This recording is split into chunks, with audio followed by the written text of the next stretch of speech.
MRCT Center podcast. We are the multi-regional clinical trial center of Brigham and Women's Hospital and Harvard. Our mission is to engage diverse stakeholders to define emerging issues across all stages of global clinical trials and to create and implement ethical, actionable, and practical solutions. Hello, welcome to our podcast series on Trials Beyond Borders, building representative clinical trials worldwide. I'm Willyanne DeCormier Plosky, a program director leading our representation and research efforts at the MRCT Center. I will be your moderator today, and I'm joined by Dr. Carla Saenz, who is responsible for the regional program on bioethics at PAHO. So happy to be here today with you, Carla. Hi, Willyanne. I'm happy to be here with you today. Thank you for taking the time. I hope this is going to be a really fun discussion. So I wanted to start off by asking a little bit about, in your experience, particularly in Latin America, how are populations near the sites that host clinical trials different in Latin America than in high-income countries like the US? For example, the population in Lima, Peru versus the population in Boston.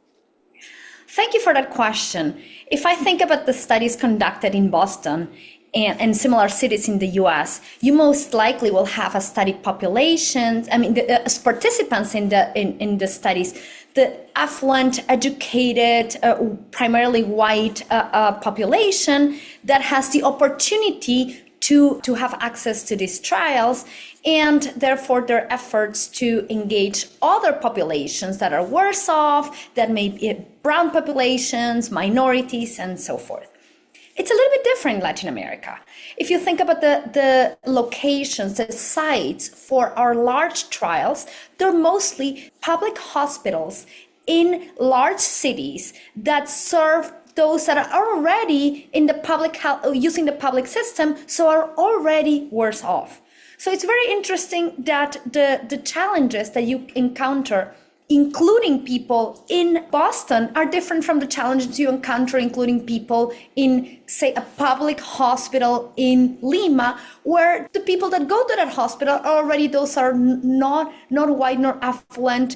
So what we face now is the challenge of being inclusive. For example, ensuring that trials are not designed in a way that gear only to that specific population, and that participation in trials is not driven by discrimination or privilege, but that everyone has truly an opportunity to participate in research, both to contribute to the production of knowledge and to benefit individual if that happens to be something that the trial at stake may offer.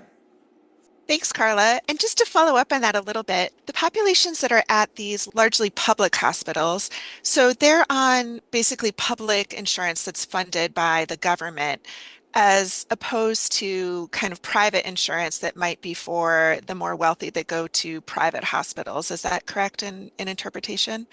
Yes, that's correct. And of course, I don't want to suggest that all the trials are held there, but I think, and I don't have the numbers to show that, but if you look at where are the majority of trial participants, I think that'd be true in Peru, Buenos Aires, and the large cities in the region.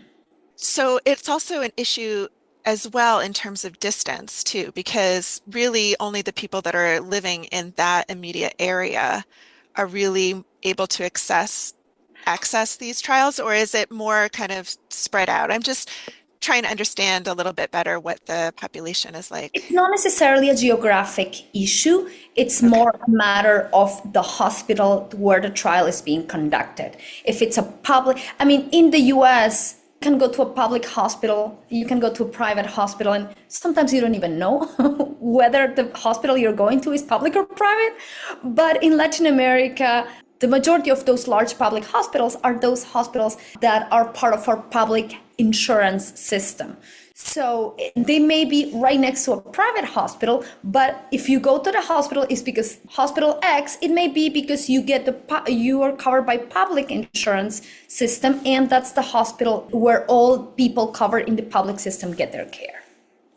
Thanks. That's such a good point. And I wouldn't really think about necessarily coming from the US because the system is so different here. You're right. I would have no idea I don't think we really have a separation between public and private hospitals, really. I think everything is kind of just depends on what insurance you have, where you can go. But that's really, I think, across Latin America, I know in Mexico, it's a fairly similar situation where, the insurance is really closely aligned with the type of provider that is giving those services, whether it's a doctor's office or a hospital. So, And just to clarify, and it yeah, doesn't mean that one is good or bad, right? yeah, right. That should be clear. It's just like a different like system, as it were.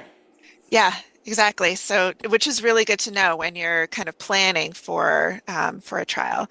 So, I wanted to ask you also about when you're thinking about just more at the macro level, at the kind of structural level, thinking about in terms of barriers to participation, are there any kind of barriers that you see at the macro level in terms of inclusion, exclusion, or, ethics and regulatory that are kind of key challenges in your day-to-day work?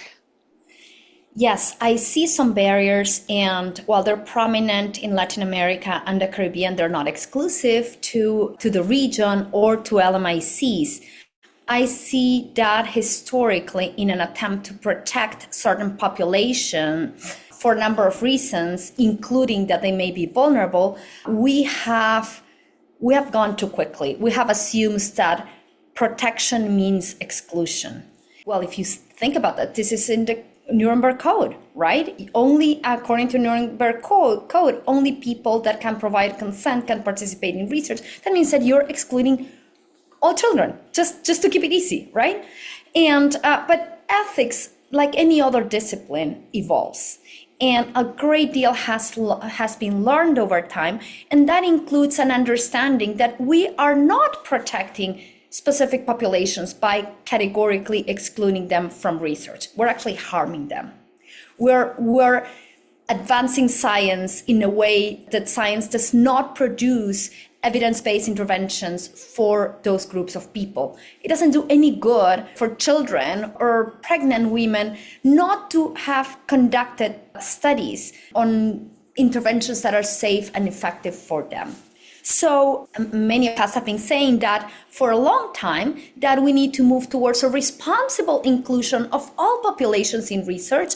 What has been, I think, particularly important lately is the 2016 version of CIOMS that refers to these categorical exclusions as injustices that we have the moral duty to redress. So we're moving forward to a more nuanced scenario where instead of just saying, oh no, out of here, we're saying, well, let's think differently. Instead of categorically excluding them, and just thinking about trials for people that are older than 18 and younger than 65 and not pregnant, how about we just think about all the populations that scientifically one would include in this trial and see if there is any good reason to exclude them or not. And of course, you'll let them decide through a consent process. Yeah, I think that's something that's also being discussed a lot in the United States. I mean, we've heard some phrasing that is around changing from protection from research to protection through research, so that it's really moving towards a more inclusive paradigm where you're only excluding people based on very specific safety or scientific reasons. And those reasons need to be justified in your exclusion and exclusion criteria, clearly justified, and not just saying something like, oh, they may confound study results, or they may be unreliable, Or it's easy. yeah, You're not investigator worried about discretion. children. Yeah. So I think there is definitely more movement in that area, and I've seen it a lot, in the disability community. For example, people with cognitive and intellectual disabilities that definitely still have capacity to consent, whereas the kind of thinking years ago was that people did not have autonomous decision making, that, had some sort of cognitive or intellectual disability.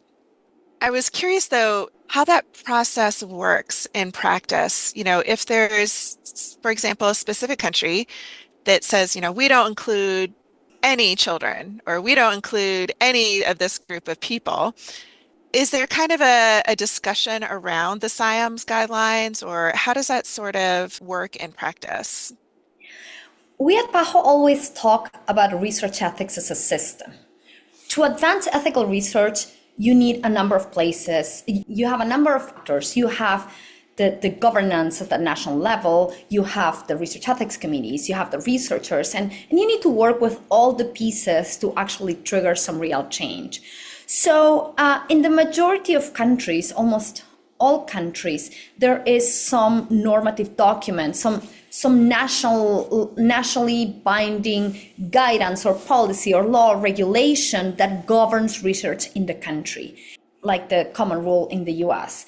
And so we at PAHO work with health authorities to develop or revise those documents so they are consistent with avoiding a categorical exclusion of populations in research. So they are consistent with the most updated ethical standards. But that only takes care of one piece, yet an essential, of course, one piece of the puzzle. If inclusion of population X, for example, is allowed by law, that doesn't mean that it'll necessarily happen in practice.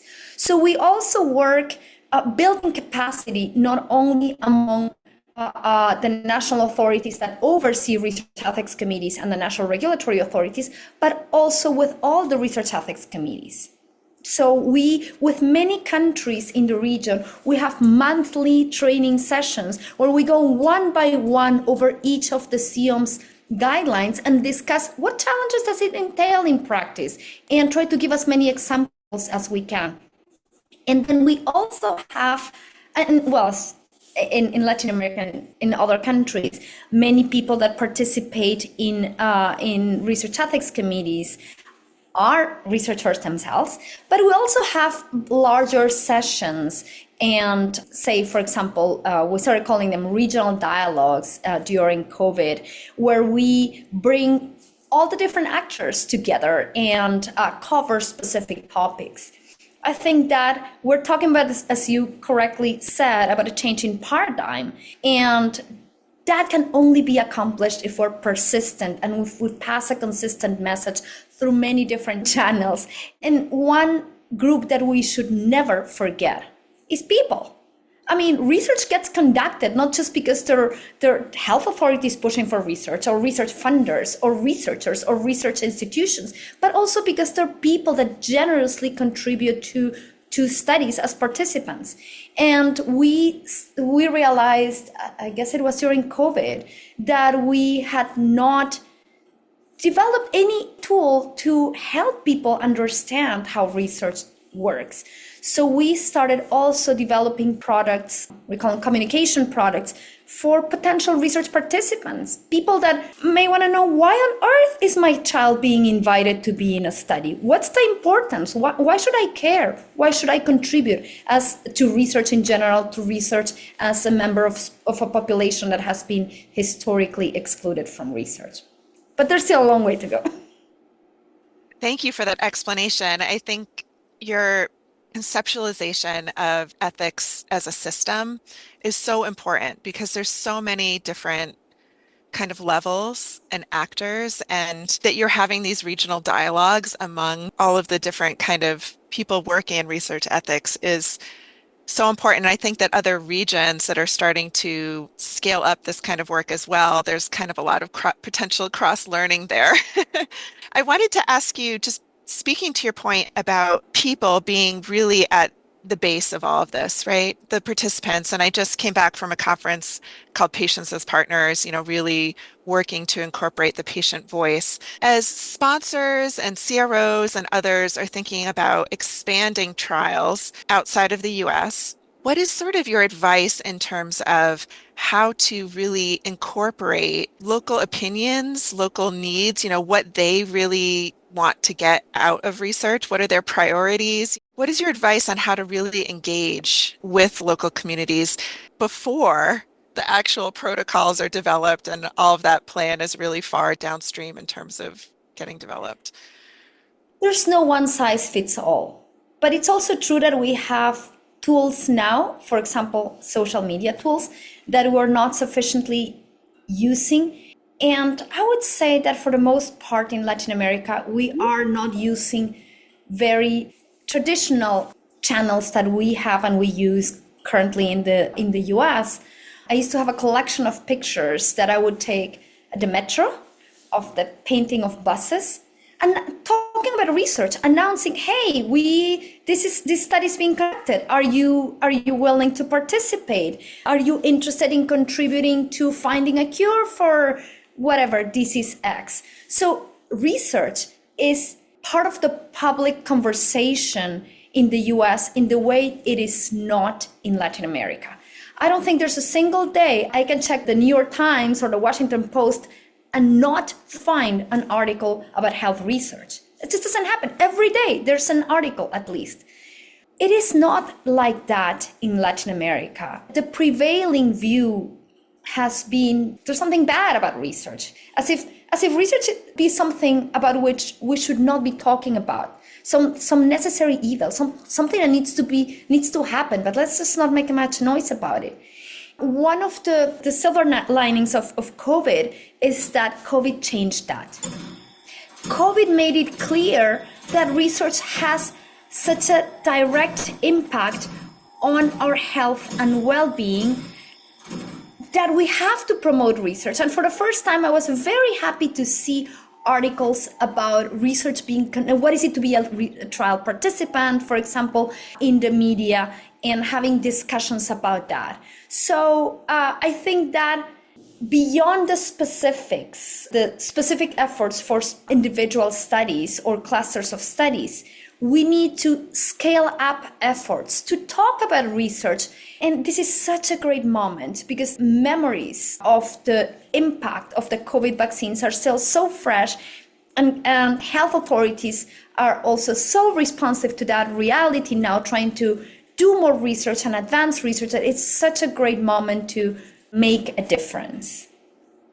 Carla, that's so interesting. Just trying to understand sort of where the lay of the land is in terms of communication around clinical research. I mean, it's still very early days, right, in Latin America for understanding even what clinical trials are, that they can be talked about more openly. I'm just curious sort of what you think about, just to follow up very quickly, on the platforms that people use for communication in Latin America. I mean, I know that whenever I communicate with family and friends in Latin America, I usually use WhatsApp because it's kind of a, free platform, much more so than I do with friends in the United States. And I'm just curious what your point of view is in terms of the best, you said some social media, but I don't even know what the popular social media platforms are in Latin America. So maybe just, I'm curious what you see as WhatsApp is a very popular platform. To some extent, I'm a really bad person to talk about this because I don't have any social media account myself. Social media is used widely. Facebook is still used very, very widely in Latin America. What we have been missing is the opportunity to use those channels to communicate about research. As I said, the perception was like we shouldn't. And that has changed now. As I said, both in general terms for research, just why should we do research? But also for specific trials, for specific conditions for which there may be groups of patients with certain condition, that persons that have connect because of the propensity to develop certain disease. In our PAHO guidance, Catalyzing Ethical Research in Emergency, we recommend that national authorities and that committees to establish the channels to communicate, social media channels, whatever social media channels their institutions are using, develop a specific redundantly channel of communication to talk about research ethics and to talk about specific ethical issues that a specific protocol may raise. Because if there's a need to talk and you need to communicate something to the public and you haven't developed the channel in the first place, then how are you going to do it? But I still think that this is an area where there's a lot of potential for learning, for growing. And I'm not just talking about communication with the public. I think during COVID, we also learned about using WhatsApp, better ways to communicate between research ethics committees with the national regulatory authority. And there's really no reason why we should just apply these lessons only in an emergency, while they can make us do a better job at every moment. That's so true. And I think it's funny we're having this conversation because I don't have social media either. But I did used to work. I did used to work a lot in behavior change communication in global health, and I was always struck by particularly the radio programs that would be really broad and really successful. And recently, that is kind of merged now into podcasting. Having these real influential podcasters who would go and they would get, a vaccine or a specific treatment, and they'd literally have the camera with them on their phone while they're going to it. And people are tuning in, to the podcast live time, and they'd be really successful. So if you get a few champions talking about their experience, doing research or as a participant, it could be really potentially impactful. So I just have one more question before we conclude. Something that I've really been thinking about, and circling back to the beginning of our conversation.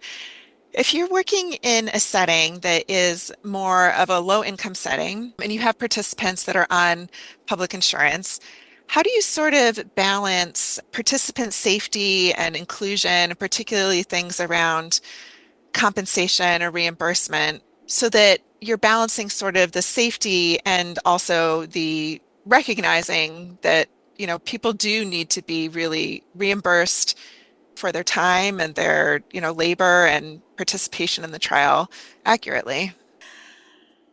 I mean, in terms of safety per se, it's not a being a low, it's not a being a low income person. That necessarily doesn't impact the safety equation. One thing that we discuss a lot in Latin America, I would say sometimes to a fault, is the problem of undue inducement, which is the concern that if you're offered any money as a result of your participation in the study, you would be willing to accept participation in studies that are riskier than you would have otherwise accepted.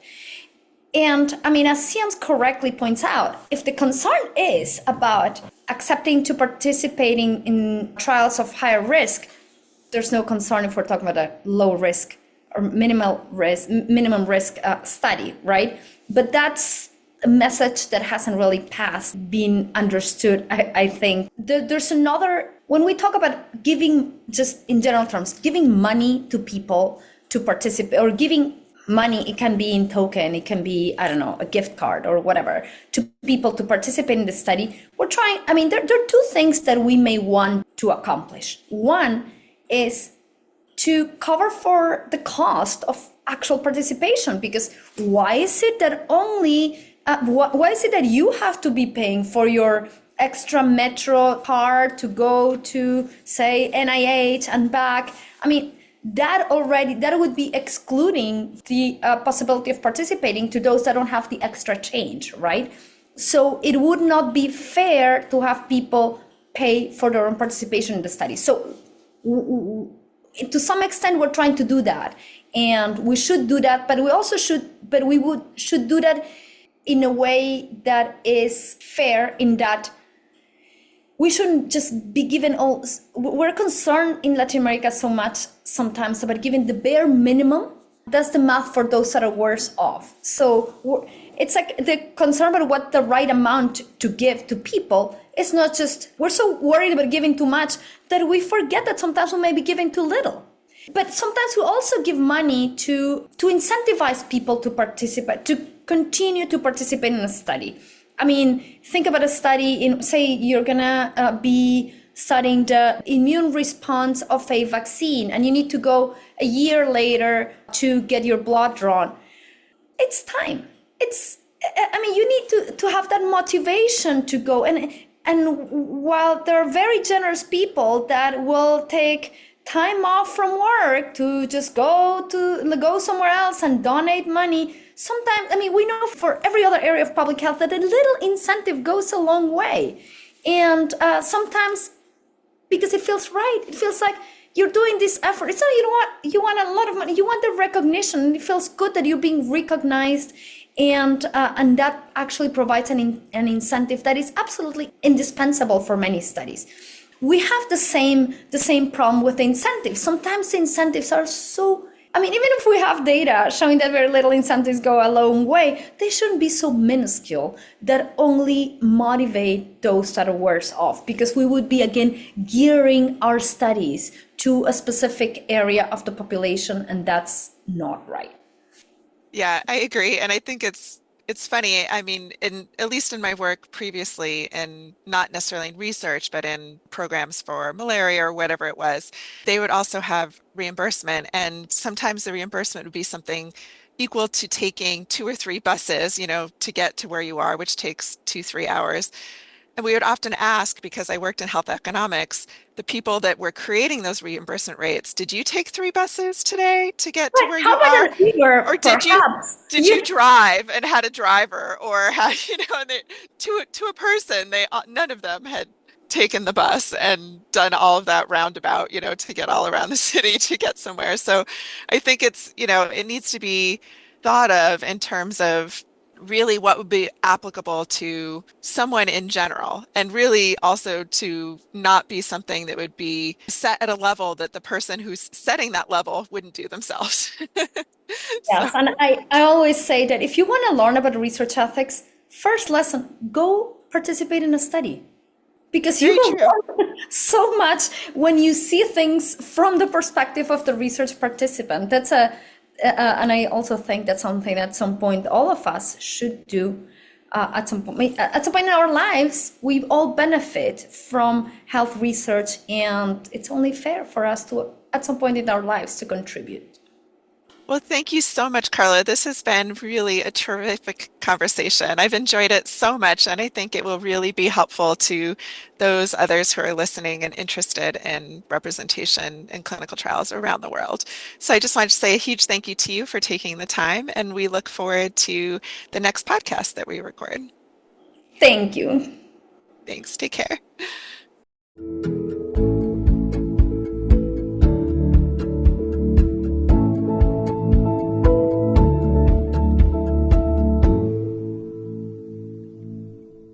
Since 2009, the MRCT Center has been an independent, pre-competitive convener engaging diverse stakeholders from industry, academia, patients and patient advocacy groups, nonprofit organizations, and regulatory agencies to deliver ethical, actionable, and practical solutions for the global clinical trial enterprise. Our resources are freely available at mrctcenter.org. Follow us on LinkedIn and sign up to receive our monthly newsletter on our website.